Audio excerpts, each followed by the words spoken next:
So today's class is called The Indians. And, we did the Arabs, or as I hear people in the South say, the Arabs. Either way, it's all good.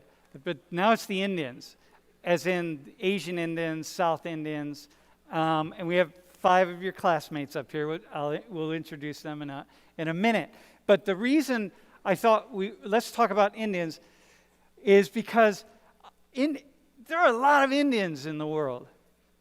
So just about as many as there are Indians or people living in India as there are in China. And just like in addition, there are Chinese all over the world, and there are Indians all over the world. And that's a lot. It's about eight. Indians make up about 18% of the world's population. And I think, when I talk to people about India, I'm surprised at how little people know and how little they think about India and Indians. And I thought at 18% of the world's population, it's probably really worth it for us to spend a class. My God. And a couple other pieces that make sense, right? Is that, just Asians in general will be the largest immigrant group in the United States in another 30 years. And that really says something, the degree to which the number of Asians in the U.S. So when we think about Asia, think about, like East Asia and think about South Asia. This is how we usually talk about it. But just the growth is just phenomenal. And next slide. But in terms of India, this is just the United States. So the largest population of Asians in the U.S. are Chinese, and the second largest are Indians. And then, then it goes down the list, and there are a whole bunch of other countries here that are represented in the United States. But there are a lot of Indians in the U.S. And I feel like it's just really good to talk about it. So let's introduce you all and say something about, so if you're from India or Indian American, where you're from, and Tulsi, we can start with you. We'll just start at this end. Yep, and you could just leave the mics on too. Yep. Hi, my name is Tulsi. I'm from Maryland. My parents are immigrants, but I was born here. So your parents are immigrants, but you were born here. Mm-hmm. And where are they from in India? The state is called Gujarat. Gujarat? Mm-hmm. Okay. Hi, I'm Kay. I'm a sophomore studying finance. I was born in India, but I moved here in 2008. I'm from Houston, Texas. Wait, you're from Houston? I'm from Houston. Yeah. Lots of Indians in Houston. Yeah. Yeah? It's a population. They like the heat, right? Yeah. I don't know. I guess, yeah. I don't know what anybody likes about Houston, but maybe the heat. All right. Awesome. Yeah, I'm Atharva. I'm a sophomore in pre-med. My parents also immigrated here. I'm from Pittsburgh, and they're from Maharashtra, the state. Uh-huh. Wait, so how do you pronounce your name? Atharva? Atharva? Close. But it ends with a V. Yeah, so I think it's usually spelled with an A, but my parents just left it off for some reason. Oh yeah, but you still pronounce it that way. Yeah. Dude, do you got oh dude, nice. Okay, got it. Wait, so you're American? Yeah. I was born here, outside of Pittsburgh, grew up here. Okay. All right. Yeah. I'm Madhura, and I was also born in India. I've lived in India all my life. I'm from Maharashtra too. So we did have a chat about that, but yeah, I've lived in India all my life. So wait, so you pronounce your name Madhura. Madhura. Bro, can you do that? There's a unique way. Madhura? No. Yeah, that's close. No, it's not close. Come on. But don't give him a break. Say it again. Madhura. No, hang on. No, listen to her. Madhura. Madhura. Yeah, it's like the duh, Madhura. Yeah. All right. Do it one more time. Let's just. Madhura. Dude, it's Madhura. It's like a D-A. Madhura. How'd I do? Yeah, close. Close. All right. All right. Yeah. All right. Hi, I'm Zaksham. I'm from India, New Delhi. And I'm a junior majoring in computer science. Of course. What else would it be? All right. Saksham. How do you say it? Saksham. Saksham. Okay. Hey, so let me ask. I'm going to ask to the two of you. No, the two of you, the Americans. So how do you describe yourselves? Like when someone says, "Hey, what are you?" or like what do you say? I say I'm Indian American. Indian American. Atharva. How about?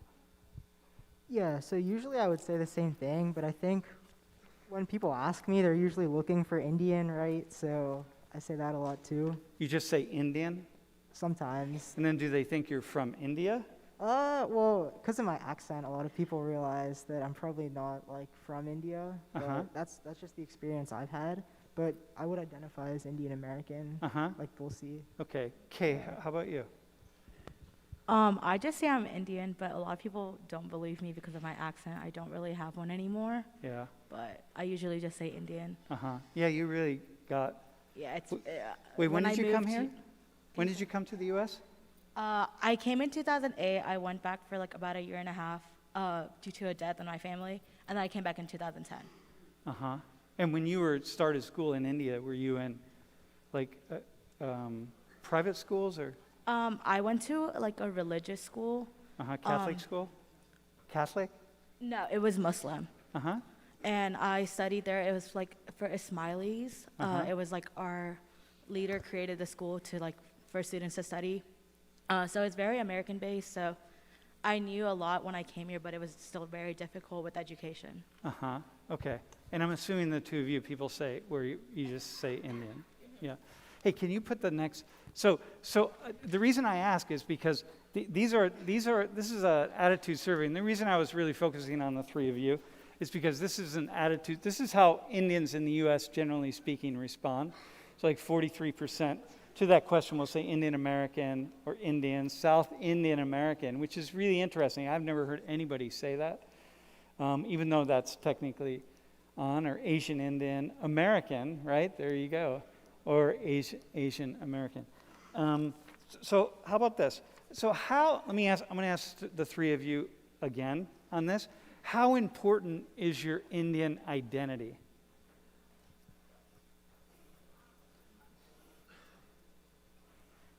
To me, it's really important at home, even though my parents speak fluent English and like they're very much assimilated. We only speak Gujarati at home every night when I'm home. It's just like our home cooked ethnic food. Even here, I'm on an Indian dance team. I participate in all like the rituals, even away from home. Like my mom calls me and I celebrate like all the festivals and stuff, and it's like a really big part of who I am. I hope to be able to pass it down to my children really well too. And did your parents really, and I don't want to say push it on you, but how much were they really responsible for that? And a lot, like compared to like my younger sister who like doesn't know the language that well, probably doesn't like the food as much as me. They tried pretty well to make sure like I had a lot of that growing up. I was also just like naturally, because like we had a lot of family in the area and we were always with them, and it was just kind of like hard to not be involved, I guess, or not. Like it just felt off to not like know what I was talking about, what I was doing. Yeah, very cool. Atharv, how about you?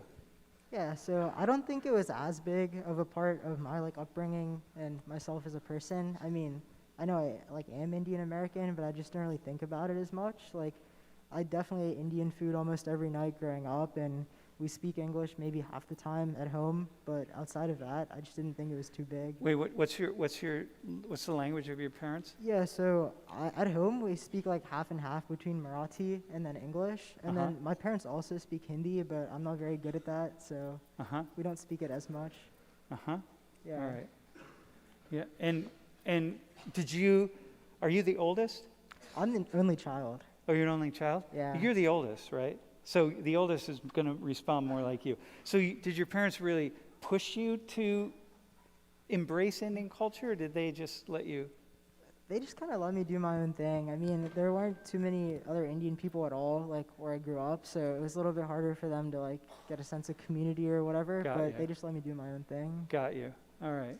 And Kay, how about, I'm assuming it's, Yeah, I'm very Indian Muslim. cultural.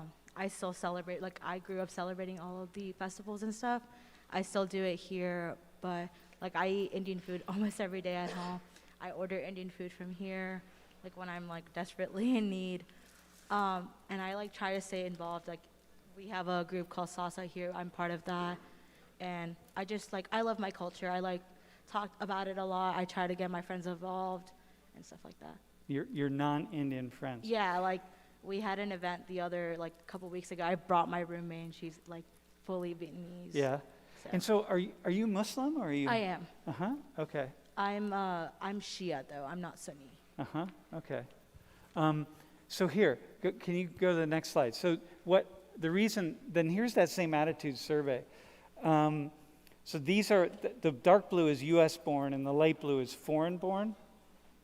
And so you see the number of people that say very important or somewhat important is really high, which is true for immigrants, right? I mean, the more like if you have kids, they're going to be somewhat unimportant. They're more likely to be somewhat important or somewhat unimportant or very unimportant, right? So it won't matter. It's just like that's the nature of things, which is why I should add, by the way, that all of the European immigrants, all immigrants who came here, what we're experiencing now with immigration is no different than what this country has experienced in the past. That every immigrant who's come here to the United States has acted like every other immigrant, which is like hang on to the culture, stick with your language, live with other people from your culture, speak your language, read newspapers from your own culture, because it's hard to learn new languages and blend in and assimilate. And in fact, what we're seeing are that immigrants today assimilate faster than at any point in U.S. history. So we have this idea that, like immigrants, like, you're talking about, hey, this is really important for me, and it's important for my parents, and, we celebrate all the holidays and festivals and so on. So we have the idea that immigrants are doing that more today than in the past, and that's actually not the case. So what you're experiencing is much more common. Hey, so here's my question. You can go to the next slide. How do you know, I'm going to ask Saksham, how do you know you're in an Indian family? Tell the class, like, how would they know that they've walked into a household with an Indian family? As soon as you walk in, like there's gonna be like different fragrances of different kinds of food in the house. So like everyone has their own preference in my house. So everyone like just makes their own food, and there's always like something cooking in the kitchen. And I guess it would be like just mom scolding me on little things and just stuff like that. That's what makes an Indian household for me. So, okay, so what else? How about, what are some other things? Well, we take off our shoes before getting in, which I think is something that you guys don't do here, which was kind of surprising for me. But that's something that we do, and it's pretty common. It's almost like known. And what's behind that? Just cleanliness. I think that's a major part that my mom believes, is that we clean the house every day, so don't walk in with dirty shoes, because they're the same that you wear outside everywhere. Uh-huh. That's just something that I know. Apart from that, I don't know anything. If anyone else does, probably. So what else? What are some other things that anybody, like what are we gonna notice about an Indian family? Well, for me, like we have a massive closet in our garage full of Indian clothes because there's like a lot. So me and my mom just share that. Wait, And, like, what is it? Indian clothes? It's a closet full of Indian clothes.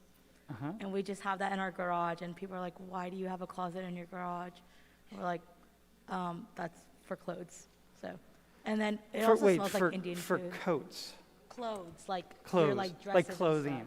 Yeah. So, okay, so I'm going to ask you, why do you have a closet in your garage for clothing? Because every other closet in our house is filled up with All other right, clothes. okay, I got you. All right. So Okay, all right. we like built one. Me and my dad built one over the summer. Okay, so what else? What do you have? Like, what else is? Are there? I mean, I'm thinking about like religion. I'm thinking about a lot of things. Like, how do you know you're in a family? Like we have like kind of a small temple in a house. A Also. temple? Like every Indian household has one, Mm-hmm. I believe. So, because like everyone's house that I've been to, that they have one. So, and mine has one too. And how big is the temple? Like, what's it look like? It's like it's the size of a cupboard, you can Uh-huh. say, and like there's So like this? it's like vertical. It's a vertical, Okay. like a all right. vertical cupboard, and there are sections in it, and there are different like statues of different religious, like the different religions that the people follow. That's their statue of like some of Mhm. the statues that my mom follows or Okay. my dad followed. So, somebody else. Like, can you go ahead, Bray? Yeah, for our household, I'm not too familiar with it, but I know for like certain festivals and stuff, my mom will put like mango leaves outside, or like she'll like paint with like these colored sands and like leave it on like our walkway, stuff like that. Uh huh. So that's another thing. I think it's mostly for religious festivals, but I could be Uh wrong. huh. So colored sands, like the festival. Does she do that in Holi? I know she does some of that, but there's like other festivals Yeah. throughout the year where she likes to do Hey, can it. you explain? Can someone explain Holi to people? Because that's a really common one. You do it here, I think, right? Holi is basically the color of festivals. So like how I celebrate is like me and a bunch of friends and family. We go down. It's like 45 minutes from my house.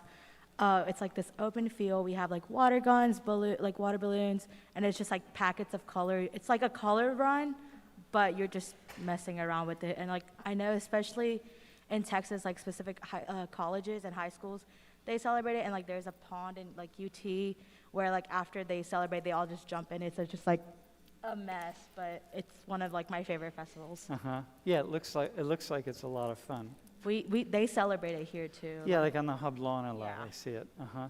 So what else is with the temple? You mentioned the gods, right? You guys got like 33 million gods in Hinduism.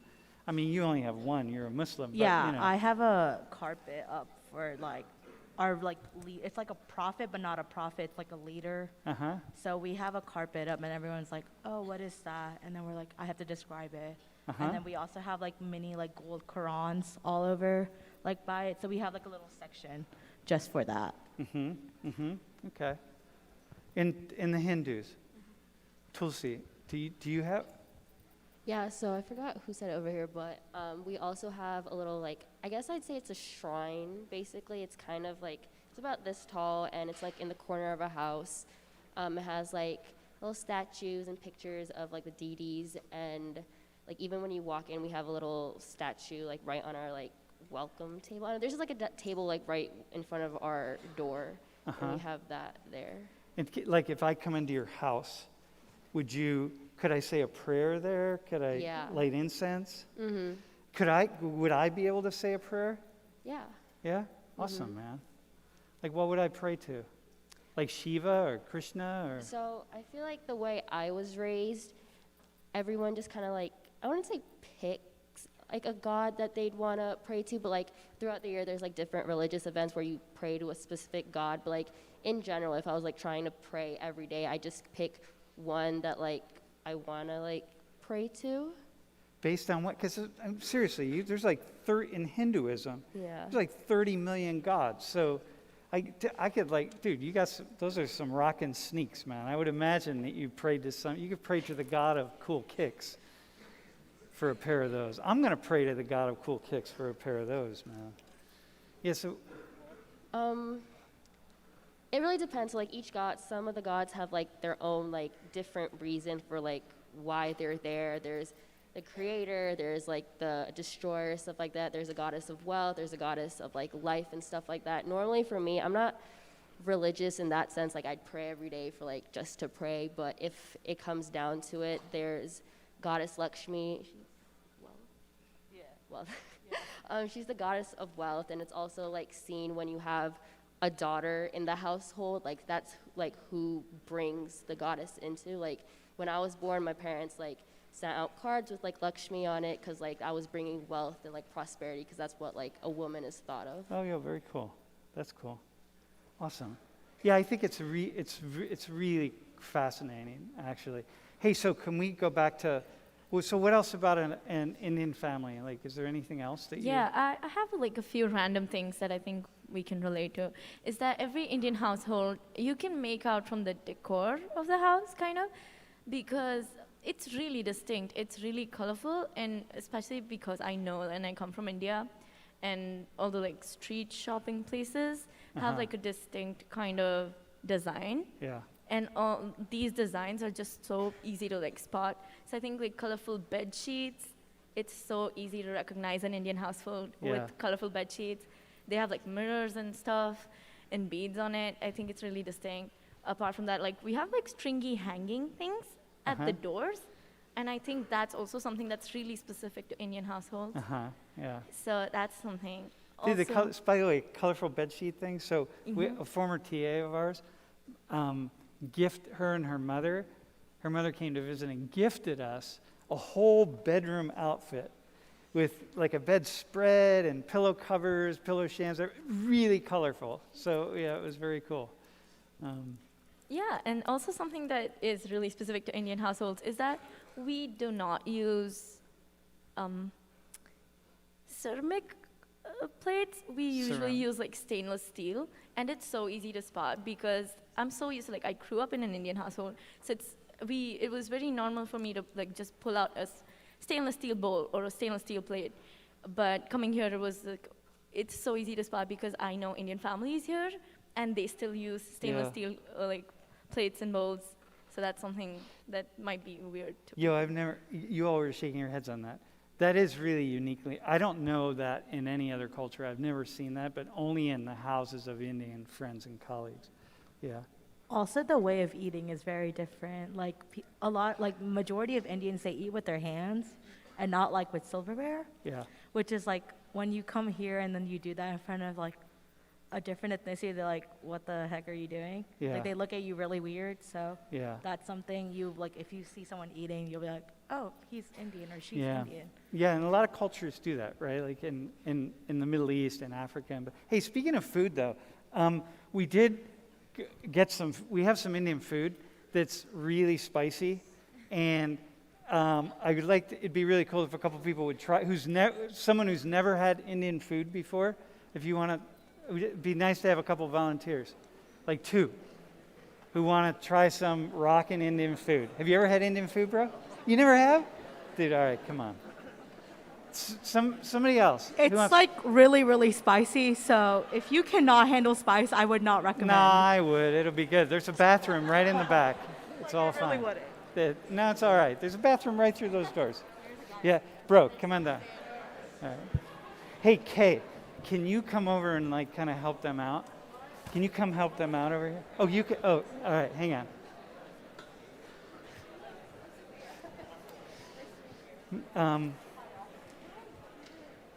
Dude, needy can help. Okay, or both of you. That's all good. Okay, so listen, man. You guys can have a seat there. Actually, there's silverware, but if you want to be real, hey.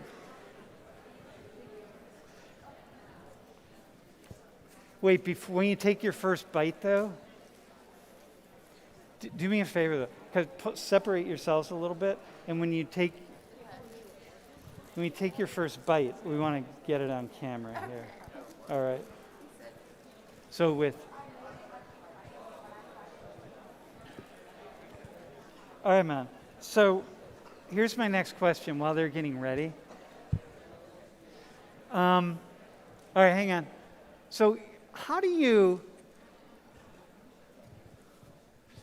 hold tight?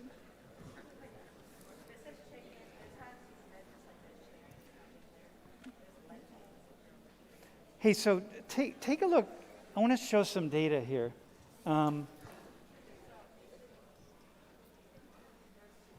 Hey, Kay, let me know when they're getting ready to take a bite. We want to definitely put it on the. Actually, could just put yellow on the overhead, if you could. All right, there we go. Hey, so here are a couple things. You all, one way you know an Indian family here in the United States is by the level of education. That Indians So first off, people of Asian ancestry across the board are the most highly educated people in the United States, group in the U.S. And it's like, 50 in 2015. I mean, it continues to go up a little bit, but basically today you can assume about 53, 54%. And this is going to be good, which is really high. I mean, look at the difference there. Like that is just exceptionally high. And the next slide. But here's Indians. Let me explain this to you. Yo, wait, hang on. Can I see that? It's spicy. It is. Wait, how'd you do? Okay. It was a little spicy. Sorry, that was really loud. I didn't realize how loud that was That's going to be. all right. But it was pretty good. It was really good, actually. But Wait, it's a little spicy or a lot spicy? a little spicy. I mean, I like to say I can handle spice a little bit better than like the average person. But yeah, it had a little kick to it, but nothing All right. too bad. All right, that's cool. Bro, how about you, man? Honestly, this part, no, not spicy to me. Yeah? Like it's got a little bit of a bite, but Oh, dog. Come on, man. I thought we wanted the spiciest stuff. my dinner was spicier. But you've never had, listen, but you Wait, I never haven't had, tried this one. you've yet. never had Indian food? Dude, what do you think? You've It's never had good. Indian food? No, Oh, come on. I like it. It's really Yeah? good. Would definitely eat it again.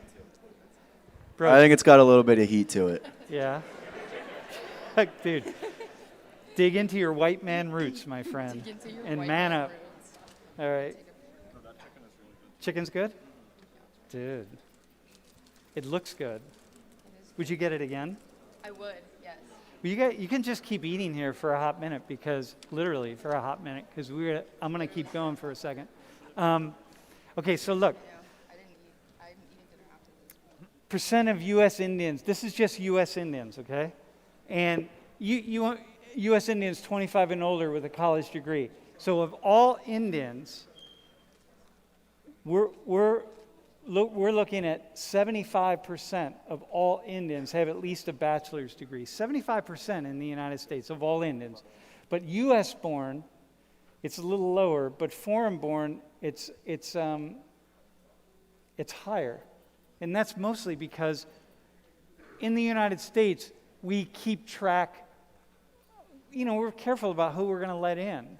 And lots of Indians come to the United States based on people will come based on their degrees. I mean, there aren't many sociology majors in the U.S. who would stay on and work in the field of sociology, for example. Lots of technology, lots of computer science, engineering, and so on. How you all doing? Good? Yeah? Tell them to eat with their hands. Hey, do you want to try eating with your hands? You mean like the whole thing, the rice and everything? Oh, dog, do you feel like you want to wash? Can you do that? You want to wash your hands first? Do you want to go for it? I think you got to do that. Do you want to wash your hands first? There's a bathroom right back there. Oh, no, I'm good. Thank you. You're good? Yeah. Okay, she's going to eat with her. Hey, Kay. Yeah. Can you help him out? Yeah. Kay's going to demonstrate to you all, right? All right, so listen. Hang on. Can you all talk? Can you? Dude, this is awesome.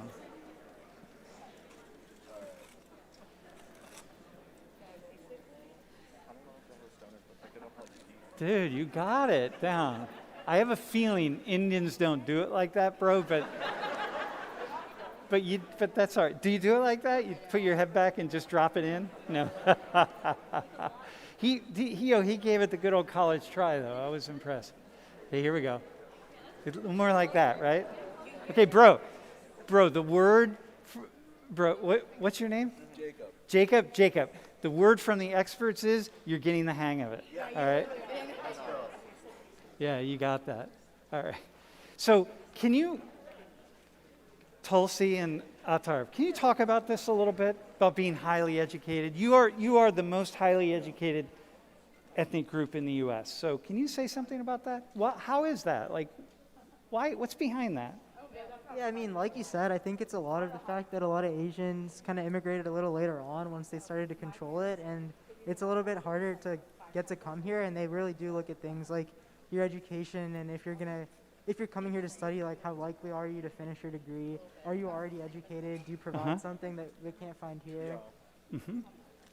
So do your parents, is it even a, like, do your parents, do they push education, or is it just you're going to college? They push it. It's a little bit of both. Just the culture kind of dictates you're going to go, but they push it too. So a little bit of both. And Tulsi, what would you say? For me, I guess I wouldn't say like they push it, but it was definitely expected of me to go to college. I was the first person in like my immediate family to graduate high school in the U.S. I will be the first person to graduate college here in the U.S. too. And like both my parents have degrees in India. It's just that's like what the expectation was. Like, oh, we moved to this country, so you should probably experience everything it has to offer, which is college. And this is true of immigrants. By the way, class, this is true of immigrants across the board. One of almost, look, I can almost say every, and this includes immigrants from Europe, immigrants from everywhere in the world. People who immigrate come to the United States. The most important thing they want is for their children to have a better life, and education is part of that. But Indians, you all take it to the next level. Obviously, look at these numbers, right? Because look at these numbers here, U.S. born in particular, and compare that to all Americans. All Americans is 33%. Like, come on, man, you have a higher percentage who've gotten postgraduate degrees than all Americans. Madhura, what would you say about this? Yeah, it's on. I mean, it's different for the two of you, right? Because there are hundreds of millions of Indians in India who are not going to college and would not come to the U.S. and be able to go to college. So the two of you are unique in that sense. But Yeah, I mean, I wanted to get educated. I'm the first one from my family to come here for an undergrad degree. I've had people before me come here for a postgrad degree. My mom's a PhD, my dad's a master. He got his MBA. My sister got her master's too from here. So I don't know, education has been a big deal. And everyone, I think even my grandparents had their postgrad degrees. So it's been so you come from an elite family. Well, yes. But how many people you have working in your household? Both my parents work. No, like how many people working for you in the household? Like cooks and maids and gardeners? We have a maid. We have a maid, and we have someone who takes care of my granddad. So yeah, that makes two. Okay. Bro, how about you? I just have like, I guess 3 people that work in my house. But tell me about education. Like, is it just guaranteed that you're going to go to college? Yeah, like my parents push education a lot, and like they always want the best education for us. So that's why they send me to the U.S. Hey, Kay, I'm gonna turn to you in a second. Okay, I want to stay with this issue of education because I think, for example, y'all, by the way, it's like just starting to torque up a little bit, all right? So you can hear it, right? You got it. So listen, I want to talk to these folks in a second, but look here. This is all Americans. 33% have at least a bachelor's degree.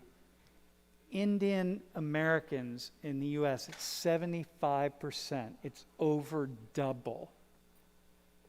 So when you run into Indians in your life, you meet Indians on the street, you walk into an Indian restaurant, you see a family of Indians eating, wherever you are, whatever you're doing, 3 out of 4 Indians that you run into over the age of 25 in the United States have at least a college degree.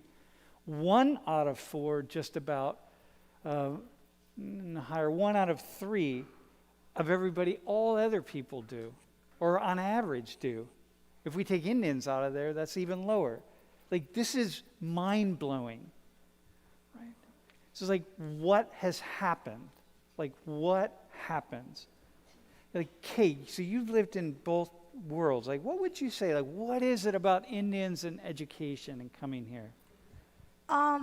My comparison to like education in India versus here, it's like obviously the education is better here, but the curriculum over there, it's much harder. So like I knew like 6th grade math over there. Like when I moved here, I was like 10 times ahead than a lot of the kids because I knew math over there. They learned like 6th grade math at the age of like it was like 6. Like it was like 2nd grade or like 1st grade. So like you kind of like start doing, especially math and sciences are very like popular over there. So I feel like the curriculum is definitely much like more challenging here, but they start way earlier over there. Uh-huh. So Madhura, you're shaking your head. Same. You would say, yeah? Yeah. And like majority of people, like the reasons they moved to the U.S. is for education. Like that was one of my reasons. Yeah. Like we had my dad's sister here, and then she's like, you should move here. Like I'm the only child, so she's like, yeah, like just come here.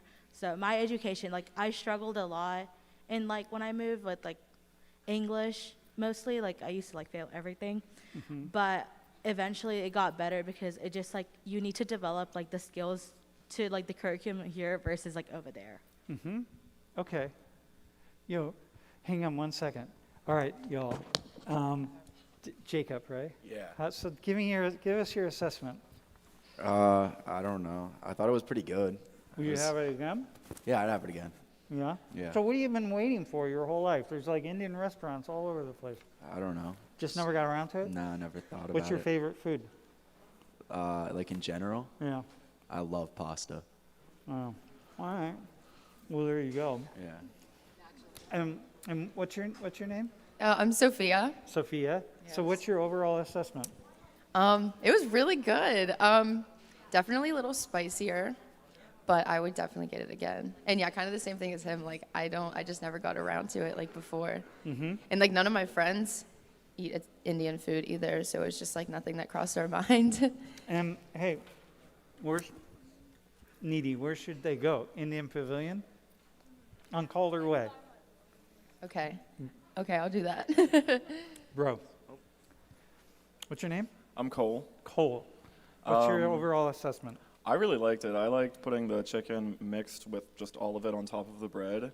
Adding more of that definitely amped up the heat a little bit, but same as them, I never really tried Indian food just because, well, like my hometown never had areas for it. Bro, Calder Way, India Pavilion. You know. I'll have to check it out. Dude, you can just keep eating it, or somebody else. There's some other silverware down here if you want to use it. But you can keep eating, man. Just hang out, eat it, enjoy it. Yep. Do you want to try some, bro?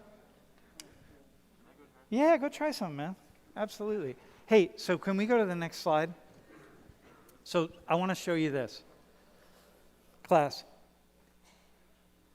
First off, I want to take note down here. These are the remember, like white privilege. These are, this is what sends me over the edge when I just hear people randomly and just not very thoughtfully talking about white privilege. So this is the median household income of the white privileged households, $70,000. So here's Asians in the U.S. and here's all Indians and here's Indians in the U.S. $119,000. Compared to white households, for example. So by the way, I just want to throw that out there because we throw these ideas and these words around kind of carelessly sometimes without thinking about it. But so the wealthiest households in the U.S. as a large group, right? Can you talk about that? What's that about? Anybody? Atar?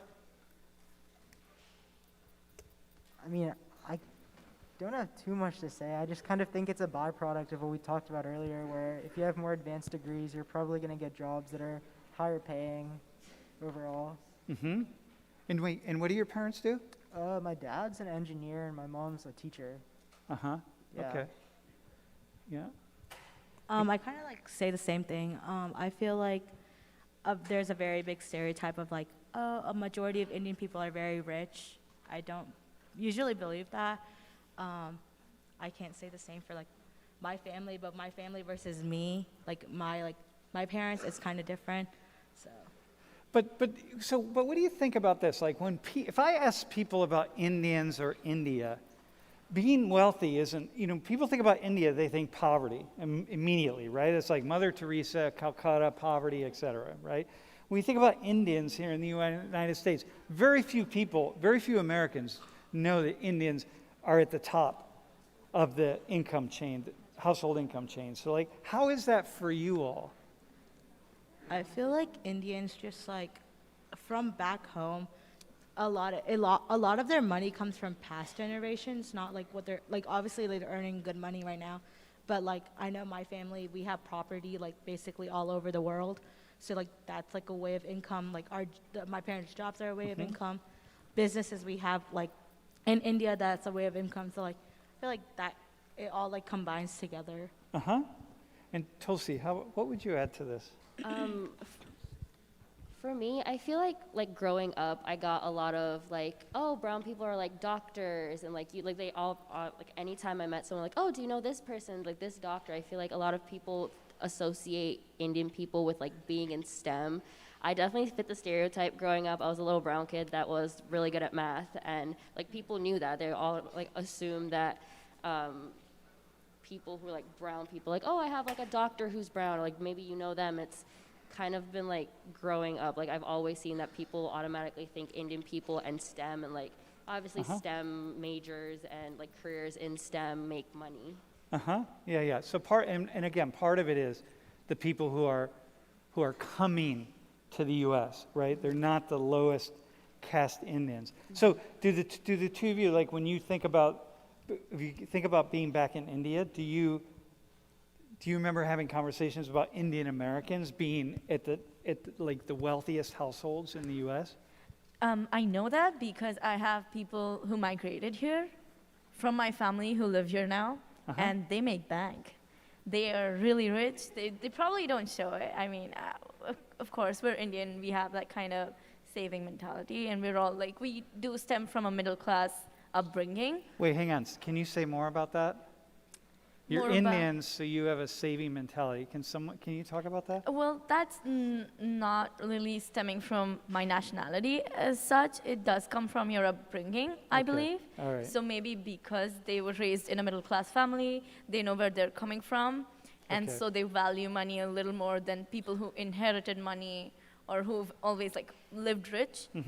But apart from that, even after moving here and being in a middle class family now with really advanced degrees, they have a lot of money, and I see how they live, and needless to say, I'm proud. But yeah, I know that they're from my family, and so I've seen them up close, that Indians, like just what the data says actually. Okay, so let me ask you and Saksham, the two of you, when you are walking across campus,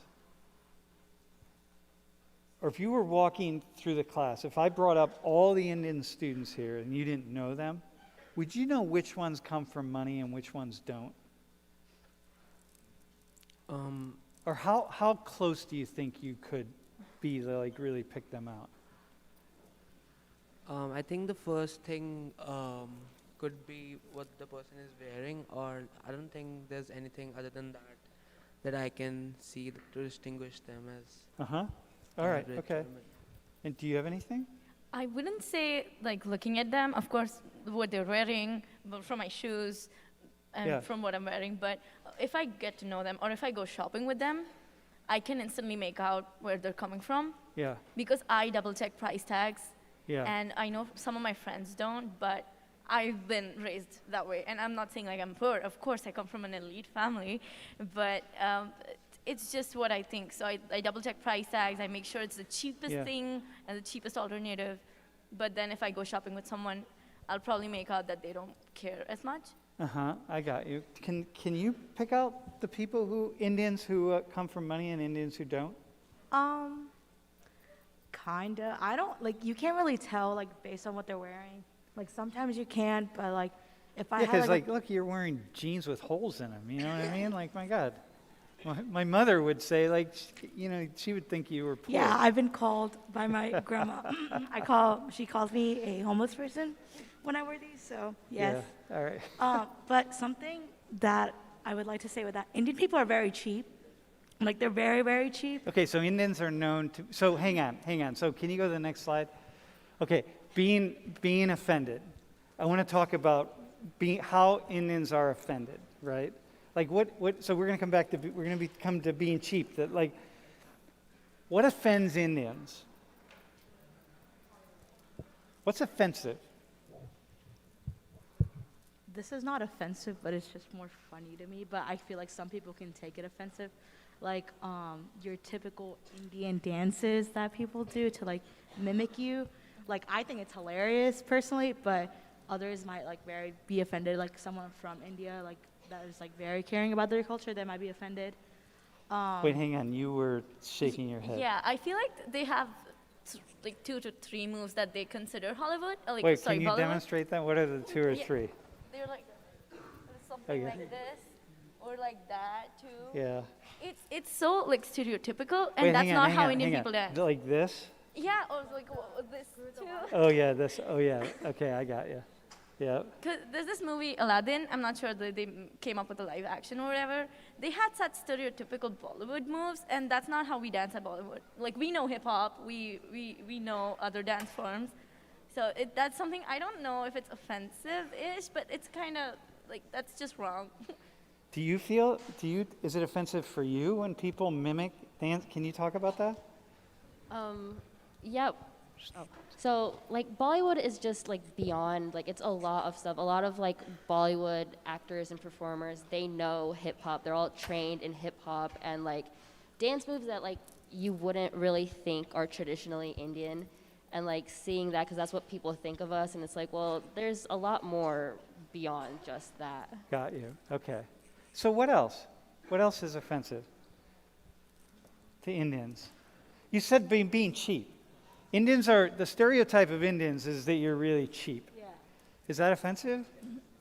For me, like I see it like a little offensive, but like I think being cheap is a smart way of handling money instead of being in like a negative manner. Like there's a reason why people like Indian people are rich, and it kind of goes off of like bargaining when they have to and bargaining when they don't have to. Like no one's gonna bargain when you're like buying a Bentley, but you're gonna bargain when you're like buying a pair of clothes or something. But also, this is a big part of Indian culture, right? Like, so when I mean, it's a big part of many cultures, but India, I think I bargained more in India. So I've been to India 4 times, right?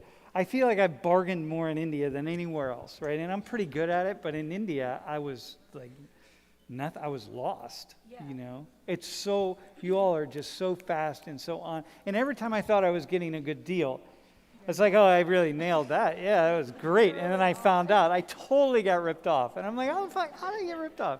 Yeah. So so that's just part of the culture, like a big part of. Can you say more about that? Well, thanks to my mom that she taught me all of that, and so I kind of know where she's coming from. But I don't know. I'm also not good at it, and I've seen her do it. What did she teach you, though? So she taught me to shut up when she's going and talking to the shopkeeper, and this is all based on like street shopping, not in the stores. And that's also like something very common in stores, that they have stickers that say fixed price, no bargaining. And I'm sure none of you have seen that before, or maybe you have, but that's something that's really casual, that's up in stores, and you don't bargain in stores because they have that sticker on. But in street shopping, it's really almost because they don't have a store to pay off their rent. They're on the road. They don't have to pay a certain amount of things to certain, like they're directly coming from the place of wholesale. Which is why my mom's like, they got it for 3 rupees, dude. You cannot pay 30. You need to understand. And I'm like, Mom, they need to have like they need to have some profit. And No, it doesn't matter. Do you want to add something? Yeah. She was saying something. Did you? I was gonna say, like, in India, I've been multiple times. It's normal to bargain. Like, we walk into a mall or any store here, the price you see on the tag is what you're gonna pay unless there's like a sale or something. In India, even if it has like a tag, sometimes you're gonna probably get it for a little lower than what it says. Yeah, so even if it says fixed price, like if you're Sometimes, hardcore, you're yeah. still going for it. Yeah, my dad Yeah. can talk his way down a good price. Yeah. Yeah. So this is part of the culture, though. And here, like, we don't really do that in the U.S. And so if we're not doing it in the U.S., then we can see it in some kind of way, right? In a really negative way, and then that becomes a stereotype of Indians. So what else is offensive to you all? What else is offensive? Like, how do people offend you? A big one that I've seen, especially like I think in recent years, is when people wear our clothes or are like what do you call it?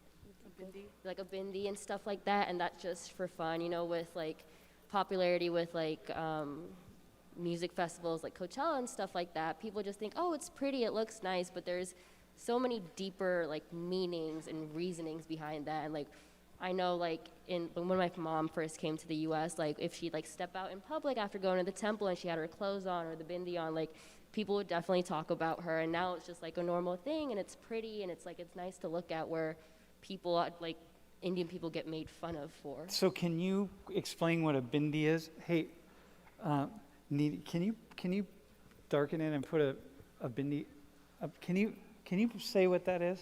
So it's For just somebody? like a little sticker you put like right in the middle of your forehead, and most of the time, like in India, like especially like in earlier years, if you're like my grandmother's age, it was more of like it had more like respect to it. Most of the time, it was like married women who wore it, but now it's like when we're like dressed up fancy, it's just kind of like jewelry. Like it just adds to the look. It's not really like anything special anymore. But even like then, when it's like compared to like when we wear it compared to like other people, there is like meaning behind it. So, Atar, do men wear them?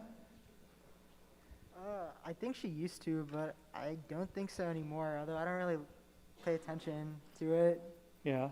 You don't pay attention to it? Yeah, Does your I don't- mom? Does your mom wear? Sorry? Does your mom wear a bindi? Yeah, like I'm saying, I think she used to, but I'm not sure if she still does anymore. Like I don't think I can recall recently, but maybe. Yeah.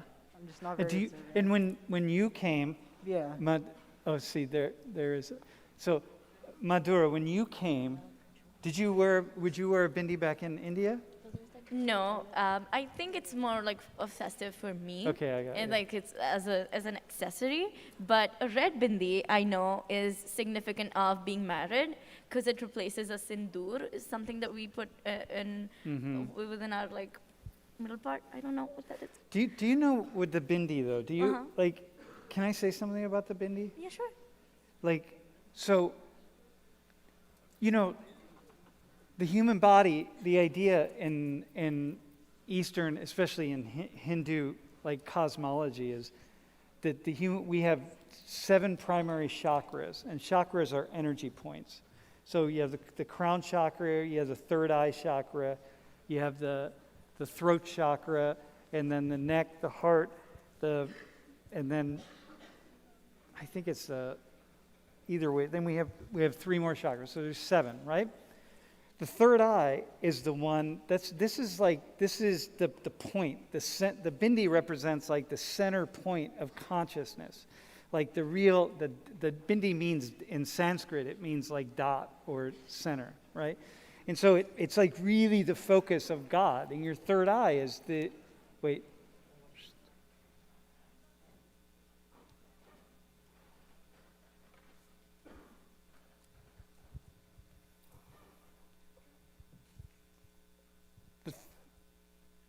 third eye is the connection to the cosmos, right? The crown chakra is the one that really opens up, but this is the one that you see into truth.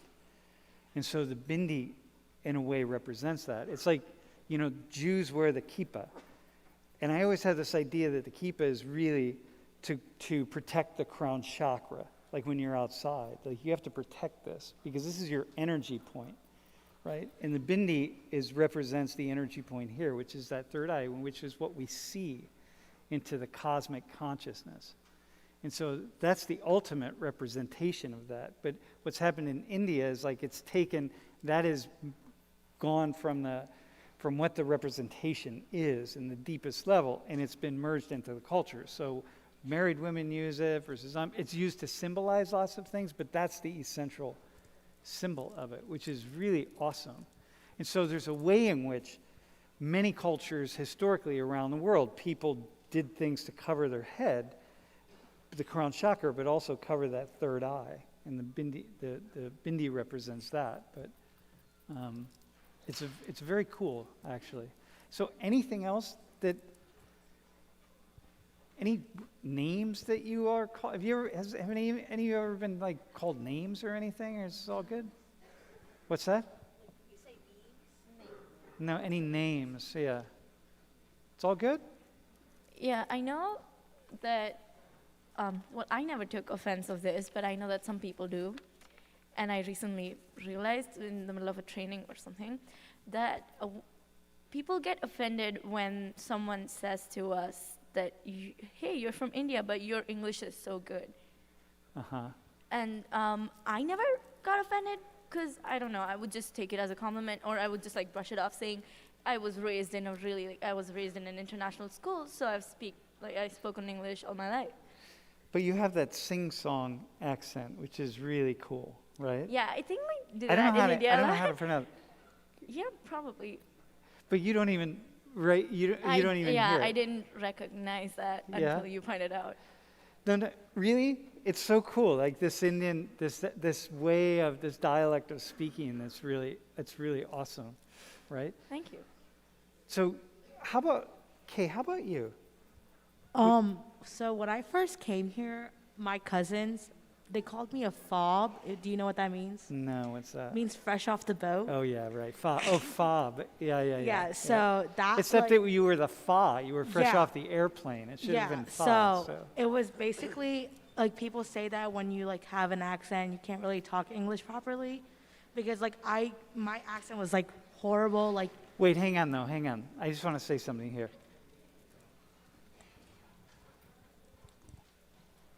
It's not talking English properly, right? Because again, right, when I'm in India, like everybody's talking in the dialect that Madura is talking, right? So it's like here, like I speak English with this middle American accent because it's just because I'm from Ohio, right?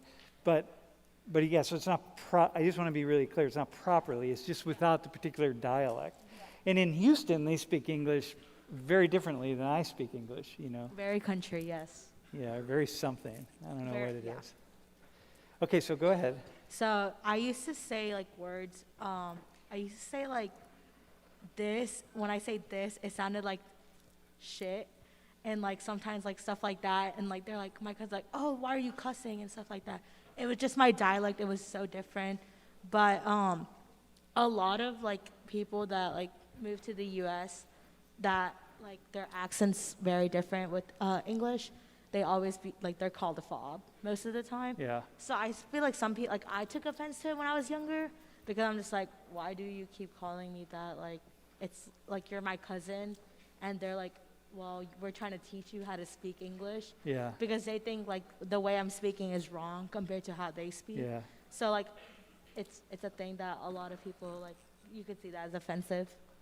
Yeah, and there's no correct way to speak, right? I mean, Yeah. that's what's awesome It's about just it. an accent. Like everyone has an accent. So Tulsi and Atar, did your parents work for you to not have that accent, that unique Indian accent, or did you just naturally not have it? I naturally not had it. Like, I mean, I went to school in the U.S., so, like, I was speaking English fluently, too, and I was, like, also, like, just around people who spoke English. Like, at home, it's just my parents, and then, like, if my grandparents are visiting. Other than that, like, at school, most of the time I spoke English. And even with my sister, I only speak English with her, so I guess I didn't grow up with an accent just because I was speaking English more. Yep. Okay. Here's my final question to you all.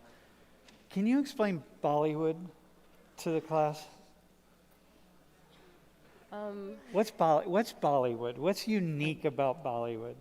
The easiest way to explain it, I guess, it's like the Hollywood of India, like they make movies and like TV shows and stuff like that, but our movies are more unique in the fact that there's a song and dance number and like I think every like Like in 30, every single 45 one of them? minutes. For the most part, yeah. I don't think I've ever seen any movies that don't have them, and I think that's like the special thing about them. Because like English movies here, it's just 2 hours of just dialogue, and unless it's like a musical, obviously. But other than that, I think Bollywood movies like hold my attention more because there's every once in a while there's like a break, there's like a song and a dance, there's like Yeah. a change of scenery. It's like a little bit nicer. And Saksham, what were you? And so like in Bollywood movie, there's an interval in between. Like every movie has a specified time for like 15 minutes in between, so that like everyone in the movie theater can get some popcorn and stuff like that. And I don't see that here as much. Like the movies don't stop here in between. But in Bollywood movies, there's a specific cut scene for intermissions. So Yeah. I feel that's really different in Yeah. India. Wait, hang on. Hey, hold on. Hey, can you turn the sound off on the stream for a second?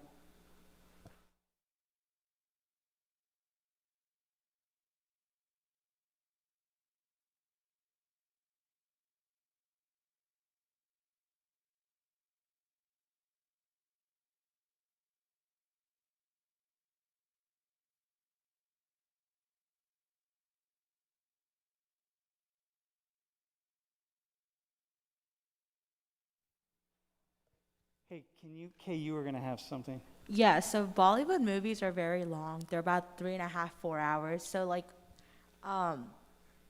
there is like an interval between it. That's why that's like the significance of it, so people can go to the restroom and not miss the movie. So when Endgame came out and everyone was like freaking out about being at 4 hours, majority of Indians were like, "Oh, this is like a regular movie for us." So it was like, it was so interesting to see like when people went to like an American movie that was 4 hours long, how they reacted. Versus like when we usually just go and it was just like, oh, it's 4 hours. That's kind of short. Yeah, it's like it's a huge event. Yeah. And then in Bollywood it's really, really big Yeah. Like in India. actors, if you think like Hollywood actors get paid a lot, Bollywood actors get probably double that. They live in like By Indian standards and stuff, right? Yeah. yeah, they like you're like it's insane. It's absolutely insane. It's like you take like Shiva and Krishna and then like Bollywood actors. yeah, they're like legends and upon legends. Like so my family's from Bombay and we have like a cafe that majority of the Bollywood stars go to. So I've met a lot of them and actually had conversations with them. So it's very interesting to see their lifestyles and stuff. And like I know like there's like a superstar like on their birthdays like the public go outside their house and stand there for hours just to say happy birthday or just to like see his face or something. Like it's absolutely ridiculous how people like think they're gods basically. So Madhura, you were shaking your head, right? So in Mumbai, I live really close to Mumbai, and so in Mumbai, there's a lot of Bollywood actors who live. Outside their houses, you can distinctly make out, because it's so crowded, and especially on their birthdays, like Kay said, it's so insanely crowded. People bring cakes, people bring gifts. Seriously? Yes. Damn, man. All right. I know this is the thing, right? So we have this idea that, and Bollywood comes from Bombay. Like the B in Bollywood is from Bombay, which, by the way, now people say Mumbai. So the name got shifted back. Bombay was the name that the British gave to it. So final thing, man, what's your favorite, we're going to start down here. What's your favorite Indian meal? You got to pick one. Okay, we're going to start at that end. Saksham, what's your favorite Indian meal? I think it's rajma and rice. It's kidney beans curry with rice. Dude, awesome, man. Yeah, I really love the chicken curry that my mom makes, Yeah. and I think it's Indian, so I think it qualifies. Dude, awesome. Wait, hang on. For me, it's Mutter Paneer and naan, which naan is like the bread, and then Mutter Paneer is like this curry with green peas and like a special type of cheese. Yeah. Yeah, it's really Yeah. good. And paneer Yeah. is what. How do you pronounce it? Paneer? Paneer. Okay, got it. Yep. Probably what I bought them. Dal is Yeah. my favorite. Or I like dal and crabs. Like my crabs are like my favorite from my grandma. But those are probably like, and then like tandoori because I like chicken. Yeah. Dude, awesome. It's not Gujarati food, which my mom would probably kill me for saying it's not my favorite. But I like paneer makhni and garlic naan, which is Punjabi food. But I mean, it's still on the continent, so it's fine. All right, well, mine is chole. So I make a mean chole too. So, and y'all, hey, so listen, thanks for, can we have a hand for you all, like eating? And for you all, thanks for coming up. Appreciate it. Thank you, definitely. Hey, here, hang on one second.